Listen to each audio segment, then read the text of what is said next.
Hello everyone, welcome to my channel. আজকে 18th May 2025 এবং আজকে দিনে দাঁড়িয়ে এডিটোরিয়াল এবং ডেইলি নিউজ অ্যানালিসিস থাকবে তোমাদের জন্য from Hindu and Anandabazar news papers. চলো দেরি না করে শুরু করা যাক আজকের ক্লাসের complete analysis and discussion.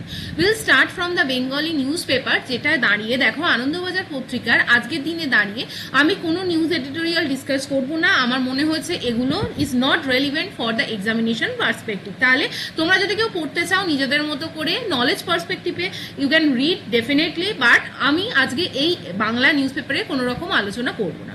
Moving forward, আমরা আজকে হিন্দু নিউজ পেপারে কমপ্লিট অ্যানালিসিস করব। এখানে বেশ কিছু নিউজ আর্টিকেলস আছে যেগুলো আমার মনে হয়েছে নলেজ পার্সপেক্টিভে as well as for betterment in your examination preparation, these are necessary. প্রথমত এই নিউজ আর্টিকেলটা দেখো, যেটা হচ্ছে ইসরো অর্থাৎ ইন্ডিয়ান স্পেস রিসার্চ অর্গানাইজেশনের পক্ষ থেকে একটা স্যাটেলাইটকে লঞ্চ করা হচ্ছে এবং সেই স্যাটেলাইটের নাম্বার কি EOS-09 অর্থাৎ আর্থ অবজারভেশন স্যাটেলাইট 09, সেটাকে কিন্তু লঞ্চ করা হচ্ছে। কবে?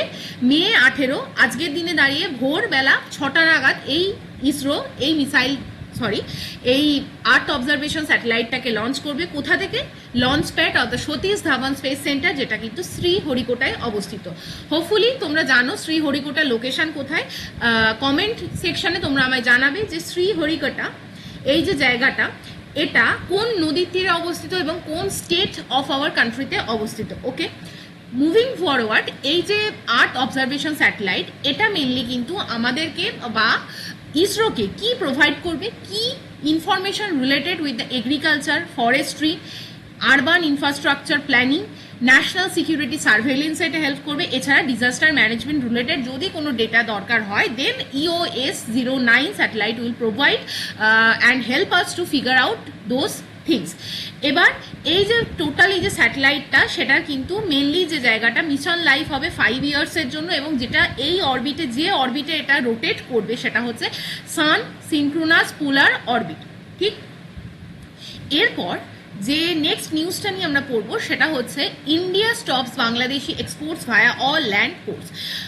এখানে বলা হয়েছে যে রেডিমেড যে গার্মেন্টস অর্থাৎ রেডিমেড যে অ্যাপারেলসগুলো, সেগুলো কিন্তু যেগুলো বাংলাদেশ থেকে আসবে সেগুলোকে কিন্তু that will allow to enter India only through the ports of Kolkata and Mumbai, এবং আদার যে কার্গো শিপমেন্টগুলোকে সেগুলোকে কিন্তু ম্যান্ডেটেড ইন্সপেকশন করা হবে। সেই জায়গায় দাঁড়িয়ে বলা হয়েছে ইন্ডিয়া ল্যান্ড পোর্ট, সেইখান থেকে শুধুমাত্র রেডিমেড গার্মেন্টসকেই অ্যালাউ করা হবে।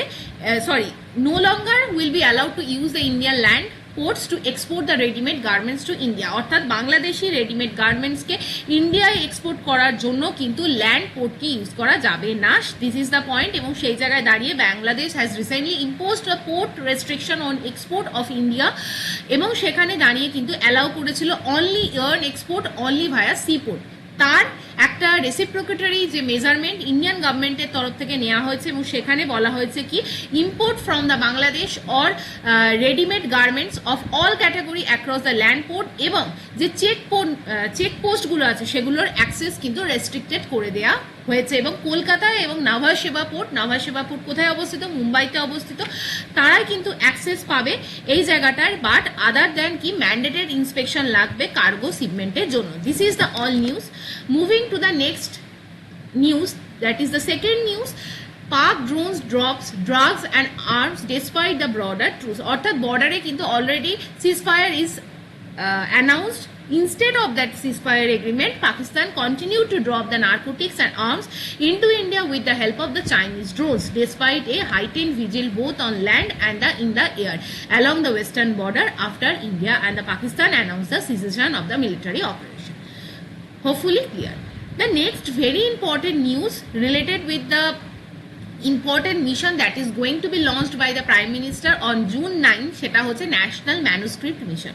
ম্যানুস্ক্রিপ্ট মানে কি? প্রচুর যে প্রাচীন নথি পুঁথি সেগুলোর যে কনজারভেশন এবং তাকে যে ইউটিলাইজেশনের যে mission, that is all about the national manuscript mission. তোমরা যদি দেখতে পারো এই ফটোটায়, দেয়ার ইজ যেগুলোকে বলা হয় এনশিয়েন্ট যে নথি স্ক্রিপ্ট সেগুলোকে কিন্তু সংরক্ষণের যে মিশন ডিজিটাইজড করার একটা প্রকল্প চলছে, যেখানে হচ্ছে প্রাইম মিনিস্টার নরেন্দ্র মোদী কিন্তু will going to launch June 9-এ revamped national manuscript mission NMN।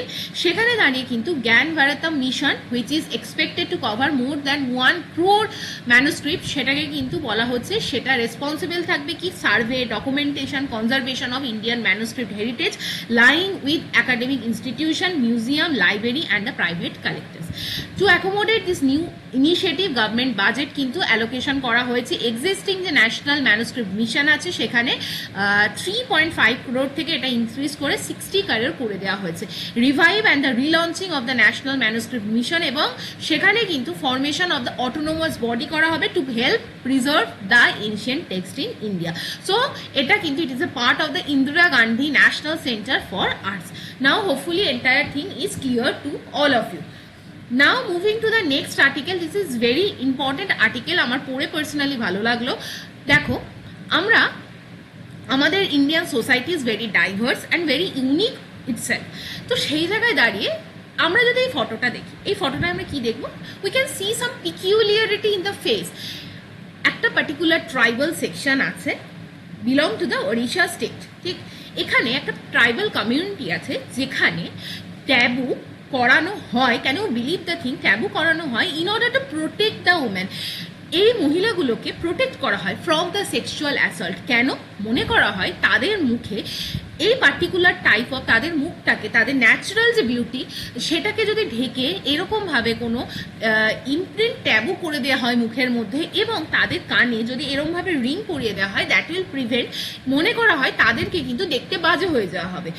এই উইলফুল ইন্টেনশন যাতে তাদের মুখটাকে বিকৃত করে দেওয়া হয়, ডিস্টর্টেড করে দেওয়া হয়। কেন? যাতে মহিলারা সেফ থাকে ইন দ্য সোসাইটি। কিসের থেকে? From the evil eyes of the rich affluent section, zamindars, ব্রিটিশরা। এই প্রথাটা কিন্তু আজও চলে আসছে এই ওড়িশার পার্টিকুলার ট্রাইবাল কমিউনিটির মধ্যে, যেখানে কিন্তু একদম অল্প বয়সে মহিলাদের বা মেয়েদের মুখে কিন্তু এই ট্যাটুটা করে দেওয়া হয়। বাট কিছু মহিলা এখন কিন্তু দে ফিল দ্য রিলিফ, কারণ তারা দেখছে তাদের যে গ্র্যান্ড ডটার্স বা গ্র্যান্ড ডটার্সরা আছে, অর্থাৎ নাতনিরা আছে, মানে অ্যাটলিস্ট 2 জেনারেশন অ্যাহেড, তারা দেখছে তারা সামহাও বিকজ অফ দ্য বিভিন্ন social and the economic development they are becoming empowering, they got the chance to get the education from the schools, they are getting the government different benefits, যার জন্য কিন্তু এই taboo system which is very bad practice in that particular tribe সেটা কিন্তু মুক্তি পাচ্ছে। এবং এই মহিলারা দেখছেন তাদের যে নাতনি, অর্থাৎ তাদের যে গ্র্যান্ড ডটার, তারা কিন্তু এই এভিল প্র্যাকটিসের থেকে মুক্তি পাচ্ছে, এবং তারা তাদের ন্যাচারাল বিউটি, তাদের যে ফেশিয়াল ন্যাচারাল বিউটি নিয়ে বেঁচে থাকার অধিকার পাচ্ছে। So this is all the news. এটা যদি আমরা পড়ি, সেটা হচ্ছে পার্টিকুলারলি আমরা যদি উড়িষ্যার একটা রিমোট ডিস্ট্রিক্ট দেখি, সেখানে একটা ভিলেজ আছে, সেটাকে বলা হয় কুটাপাডি ভিলেজ। সেই ভিলেজের একটা কিন্তু ডিফারেন্ট ইতিহাস আছে। বলা হচ্ছে সেখানের মানুষরা কিন্তু, সেখানের মহিলারা অলমোস্ট 70s কাছের একজন মহিলা বলছে তার যে ন্যাচারাল ফেয়ার কমপ্লেকশন সেটাকে কিন্তু বিয়ারলি রেকগনাইজ করা যায়, সেটাকে বিয়ারলি চেনা যায়। কেন? বিনিথ দ্যাট স্কিন সেখানে কিন্তু আছে intricate pattern of deep black taboo. সেখানকার এই যে কান্ধা ট্রাইবাল উইমেনরা আছে, তারা ফেস করতে হয় কি striking facial marks, vanishing traditional, evoking a dark past. তাদের মুখের যে এই যে ট্যাবু, প্রত্যেকটা দাগ মুখের, সেটা কিন্তু তাদের একটা ডার্ক ইতিহাসকে স্মরণ করিয়ে দেয়। এ ফর্ম অফ প্রোটেকশন। কেন? ফর জেনারেশনস এই যে কান্ধা উইমেনরা, তাদের মুখে কিন্তু ট্যাটু করিয়ে দেওয়া হতো with stark geometric design, not as adornment but as a form of protection. এটাকে কিন্তু তারা এখন আমাদের সমাজে অনেকেই কিন্তু কি করে, ট্যাটু করে।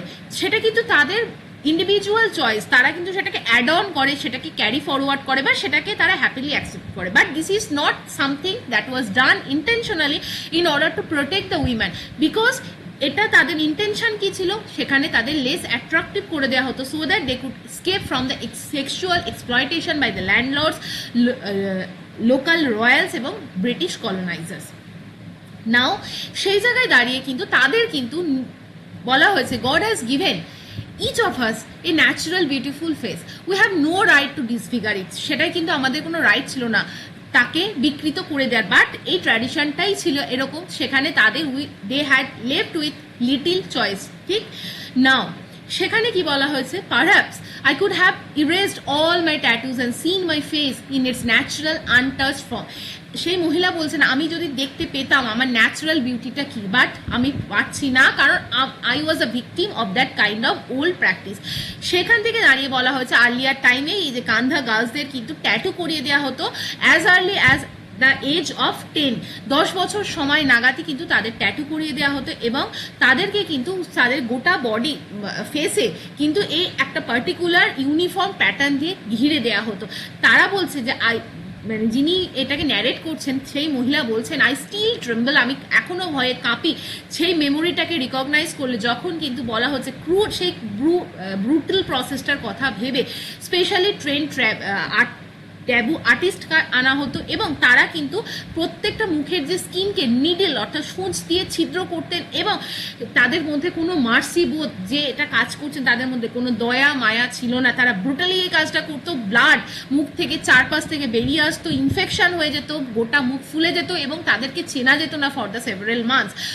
প্রায় 2 থেকে 3 মাস এটা থেকে রিকভারি হতে সময় রাখতো, তারা খেতে পারতো না এবং তাদের এইভাবে এই পেনফুল অডিয়াল এবং ভাগ্যের সাথে তাদের মানিয়ে নিতে হতো। This is the life of the every কান্দা ওম্যান, সেটাকে কিন্তু তিনি ডেসিফার করেছেন। বাট এই যে ট্যাবু এটাকে কেন করা হতো, step from the sexual exploitation gradually evolved into the defining marker of the identity of the Kandha community. বলা হতো যে এমন একটা সময় চলে এসেছিল যেখানে লেটার ফেজে ব্রিটিশরা কিংসরা এই প্র্যাকটিসকে কিন্তু এই যে ব্রুটাল প্র্যাকটিস এক্সপ্লয়টেশনকে এটাকে কিন্তু as a part and the identity of the Kandha কমিউনিটির সাথে জুড়ে ফেলেছিল। Now but that's year and the time is changing and the moving away, সেখানে দাঁড়িয়ে কিন্তু ইয়ং উইমেন যারা আছে তারা কিন্তু এই জায়গা থেকে কিছুটা হলেও বেরোতে পারছে, তারা রেজিস্ট করছে এবং সেই জায়গায় দাঁড়িয়ে তারা কিন্তু এই এভিল প্র্যাকটিসটা থেকে সামহাও বেরিয়ে আসতে পারছে। নাও যে জায়গাটার ওপর কথা বলা হয়েছে সেটা হচ্ছে এই যে ব্রুটাল ট্যাবু, সেখানে কিন্তু কান্ধা উম্যানদের ডিস্টিংক্ট সিম্বল হয়ে যেত এবং মনে করা হতো এই যে ইয়াররিংস তারা যদি না পরতো মনে করা হতো যে তারা হয়তো তারা হয়তো আনম্যারিড নয় এবং তারা যে আনম্যারিড এটা বোঝানোর জন্য তাদের কিন্তু ইয়ারেও এই ধরনের রিং, এতগুলো রিংকে পরিয়ে দেওয়া হতো। So this is all written in the form of news article. এই ট্র্যাজিক হিস্ট্রিটাকে কিন্তু তুলে ধরা হয়েছে। So hopefully it is now clear to all of you. Moving to the next article, সেটা হচ্ছে the monsoon's green energy potential. Now we all know that the IMD forecast করেছে যে জুন 1 থেকে আমাদের কান্ট্রিতে ইভেন কেরালাতে সাউথ ওয়েস্ট মনসুন কিন্তু arrive হয়ে যাবে। So this is the wonderful মানে opportunity for all of us to make it as the opportunity to generate the green energy. Now বলা হচ্ছে এই রিসেন্ট ইয়ারে কিন্তু monsoon will reach the Kerala around May 27 this year. South westerly যে wind সেটা কিন্তু travel করবে অ্যাক্রস দ্য ইন্ডিয়ান ওশিয়ান এবং পার্টিকুলারলি যে এয়ার কারেন্ট জেনারেট হবে অ্যারাবিয়ান ওশিয়ান থেকে এবং ইস্ট আফ্রিকা থেকে যেটাকে বলা হয় সোমালি জেট স্ট্রিম, সেটা কিন্তু ক্যারি করবে ময়েশ্চার টু আওয়ার ল্যান্ড এবং refreshing our senses and lightning our moods. এই জায়গায় দাঁড়িয়ে কিন্তু আমাদের এমন একটা ওয়ার্ল্ড যেখানে কিন্তু wind is a promisable opportunity to generate the renewable energy. Climate চেঞ্জের অ্যাওয়ারনেস বাড়ার সাথে সাথে আমাদের যে নিডটা হচ্ছে সেটা হচ্ছে our need to reduce the energy dependence on the fossil fuel এবং আমরা নিয়ারলি 75% আওয়ার ইলেকট্রিসিটি নিড কিন্তু স্টিল আমাদের কান্ট্রিতে কোল থেকে পূরণ করি। সেই জায়গায় দাঁড়িয়ে আমাদের অ্যাম্বিশিয়াস প্ল্যান আছে, আমরা শিফট করবো towards the lower carbon energy domain. সেখান থেকে দাঁড়িয়ে আমাদের যে সেন্ট্রাল ইলেকট্রিসিটি অথরিটি তারা কিন্তু এম করছে প্রায় 121 gigawatt install capacity wind generate করার বাই 2032 এবং সেই জায়গায় দাঁড়িয়ে কিন্তু it is an very big opportunity যেখানে দাঁড়িয়ে আমরা রিনিউয়েবল সোর্সের যে ভ্যারিয়েশন উইন্ড ভ্যারিয়েশনকে অপ্ট আউট সিলেক্ট করতে পারি এবং সেখানে কিন্তু বেস্ট ইনভেস্টমেন্ট করতে পারি to generate the wind energy. Okay, now seasonal climate forecasts are necessary for this planning and start at the regional level. For example, state of Rajasthan has very poor wind from the October to December. তাহলে এই প্রত্যেকটা state যেখানের ওপর দিয়ে এই যে south western monsoon climate এগুলো pass করে এই দ্য মনসুন সিজন, সেখানে কিন্তু উইন্ড এনার্জিকে বাড়ানোর জন্য পসিবল ইনভেস্টমেন্ট ইজ নেসেসারি। নাও এই জায়গায় বলা হচ্ছে আমরা যখন যে খারিফ শস্য রবি শস্য এগুলো চাষ করি that will consume a huge amount of electricity, এবং সেই জায়গায় কিন্তু wind turbine 70% of the annual power আউটপুটকে জুন থেকে সেপ্টেম্বরের মধ্যে সাপ্লাই দেওয়ার পোটেনশিয়াল রাখতে পারে অনলি ফ্রম দ্য ওয়েস্টার্ন ঘাট, কারণ ওয়েস্টার্ন ঘাটের জায়গাটা এতটাই উইন্ড রিচ এবং সেখানে প্রপার যদি ইনস্টলেশন করা যায় we can met the energy need. So this is all written in the thing, এবং সেই জায়গায় দাঁড়িয়ে বলা হয়েছে যে এই গ্রেট ডিলটা variability of the velocity of the surface winds during the season আমরা কিন্তু প্রপারলি পাওয়ার জেনারেট করতে পারি। কোন power? Wind power. Next, coming to the next article, সেটা হচ্ছে why is there variation in the fertility rate. আমাদের কান্ট্রির যে টোটাল ফার্টিলিটি রেট সেটা ইন্ডিয়ার রেসপেক্টে যেমন একটা পয়েন্ট, সেরকম the variation can be observed all across the different states of our country.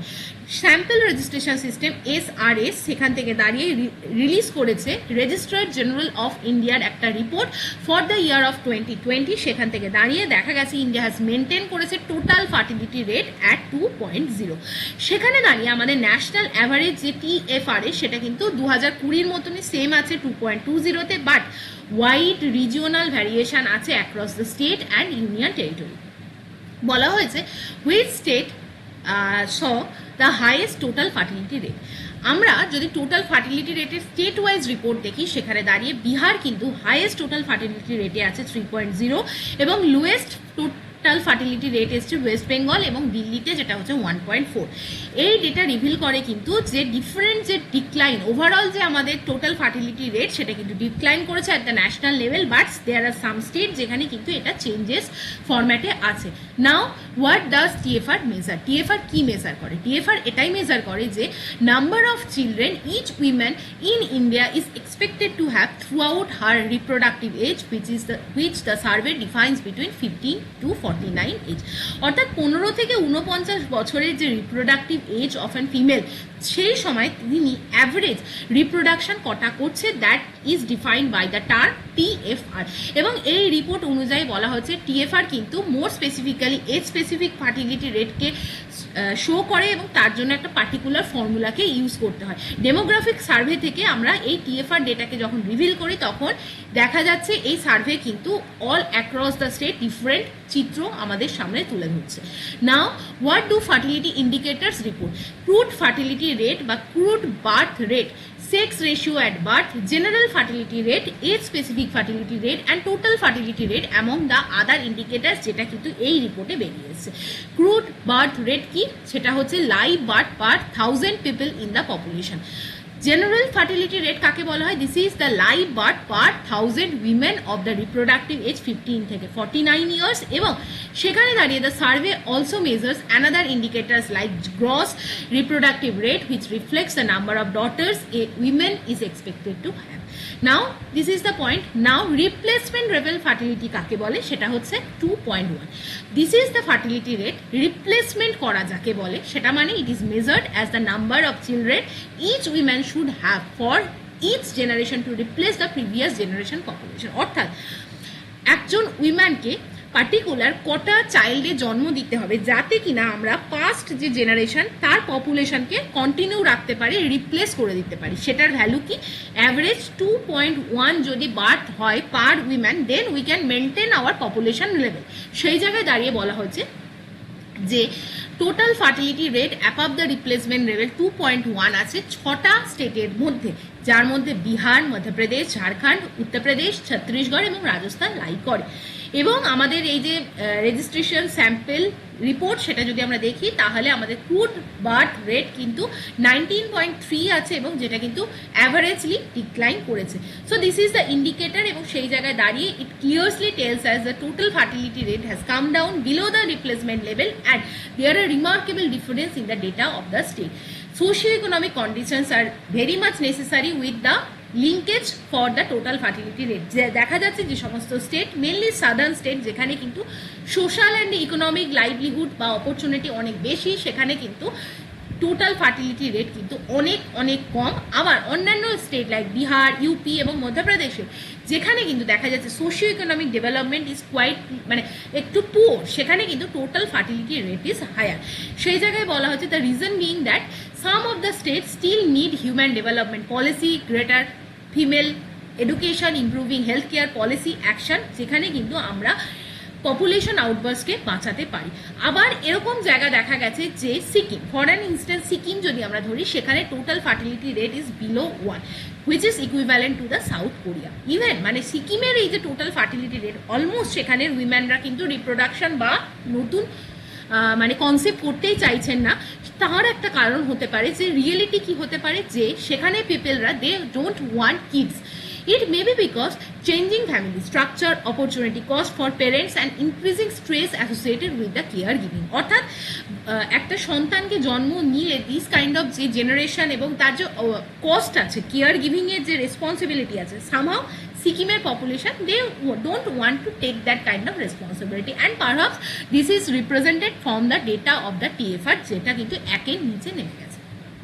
So this is the second editorial. Third editorial is how the cyberbullying tackled under the law. What are the main provisions present in our country to tackle the cyberbullying?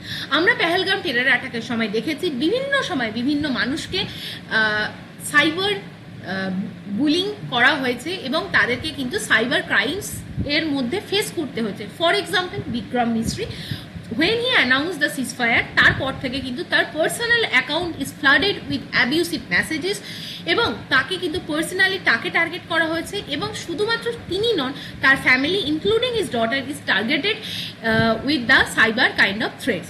So this is the problem in our country, যেখানে কিন্তু দেখা যাচ্ছে cyber যে threat, cyber bullying, harassment, it is becoming a new norm.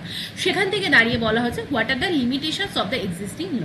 বলা হয়েছে যে a range of terms have been emerged to describe forms of cybercrime including cyberbullying, stalking, doxing. Doxing মানে কি ড্রপিং বক্স, যেখানে ডকুমেন্টসকে ইউজ করা হচ্ছে, unauthorised release করে দেওয়া হচ্ছে প্রাইভেট ইনফরমেশনকে এবং এক্সপোজ করা হচ্ছে ভিকটিমকে for harassment and real world threat. এখানে কিন্তু বলা হচ্ছে স্টাডিজ হোক হচ্ছে অ্যাবিউজ ডিসপ্রপোর্শনালি অ্যাফেক্ট করে উইমেনকে এবং মাইনরিটিসকে। ইন্ডিয়া ল্যাক্স এ ডেডিকেটেড ল, যেখানে কিন্তু প্রপার প্রভিশন আছে to handle this kind of social hate speech, trolling এবং অনলাইন অ্যাবিউজ। ইনস্টেড আমাদের ফিউ প্রভিশনস কিন্তু স্টিল ইন ইন্ডিয়া প্রেজেন্ট আছে, লাইক ভারতীয় ন্যায় সংহিতা এবং ইনফরমেশন টেকনোলজি অ্যাক্ট 2000 এর মধ্যে আছে। সেখানে কিন্তু ডিফারেন্ট অ্যাসপেক্ট অফ সাইবার বুলিংকে কভার করা হচ্ছে। বিএনএস কিন্তু ইনক্লুড করছে প্রভিশনস আছে সেকশন 74, যেটা বলা হচ্ছে assault or the criminal force against a women with intent to outrage her modesty. Section 75 আছে, section 351 criminal intimidation, section 356 defamation, Section 196 prompting enmity between groups. These are the article. Also we have the IT Act, যেখানে section 66C identity theft, section 66D impersonation fraud, section 67. These are the important article যেগুলো properly তোমাদের মনে রাখতে হবে না, just read and go through the article, যেখানে কিন্তু দেয়ার আর different provision যার কিন্তু প্রপার ইমপ্লিমেন্টেশন দরকার। এবং লাস্ট যেখানে বলা হয়েছে যে section 69A of the IT act, যেটা এম্পাওয়ার করে গভর্নমেন্টকে to issue blocking orders on the ground aligned with constitutionally permissible speech restrictions such as sovereignty, friendly relation, foreign state, public order, platform, এগুলোকে use করে অর্থাৎ maintaining the integrity and sovereignty of the country, government can block some kind of information from the social media that needs to be evoked sometime but with a balanced approach, because অনেক সময় দেখা যায় এটারও কিন্তু misuse করা হচ্ছে। So there is a fine line, যেখানে sovereignty and integrity, security and relation with the foreign কান্ট্রিজকে আমরা মেনটেন করবো, অন্যদিকে এই জিনিসটার প্রপার ইমপ্লিমেন্টেশন হবে সো দ্যাট পার্টিকুলার যদি কেউ they are facing the kind of social trolling এবং ট্রোল করা হয় সেটাকেও যেন আমরা ইউজ করতে পারি। এই ব্যালেন্স অ্যাপ্রোচ আমাদের নিতে হবে এবং সেটাকে ইমপ্লিমেন্ট করতে হবে। So hopefully it is clear now. All other articles, এখানে দেখো বিক্রম মিস্ত্রিকে নিয়ে যে ফেস অফ কাউন্টার সেক্রেটারি সেখানে কিন্তু অপারেশন সিন্দুরকে তিনি যেভাবে হ্যান্ডেল করেছেন সেই জায়গায় দাঁড়িয়ে পরেও he has to face the kind of online trolls when he announced the Operation Sindur's ceasefire. So this is the kind of thing but not needed to be read for the exam perspective. Now আজকের আর্টিকেলগুলো কেমন লাগলো আমাকে জানিও, like করো, share করো, subscribe করো, join করো মাই Telegram channel to get the updates and PDFs regarding the news paper. এরপর তোমাদের যদি পার্টিকুলার কোনো কোয়েশ্চেন থাকে related to the WBCS and other examination and you want to discuss some educational related information with me, then definitely message me through my email, and this is the mail ID. You can get the email ID from the description box and from the comment section also. So with this thing I am bringing this class to the end. Hopefully you have able to learn something new from the class and have a nice Sunday. ভালো থেকো, ভালো সুস্থ থেকো, নিজের mental and the physical হেলথে take care করো। Have a nice day. Thank you for watching.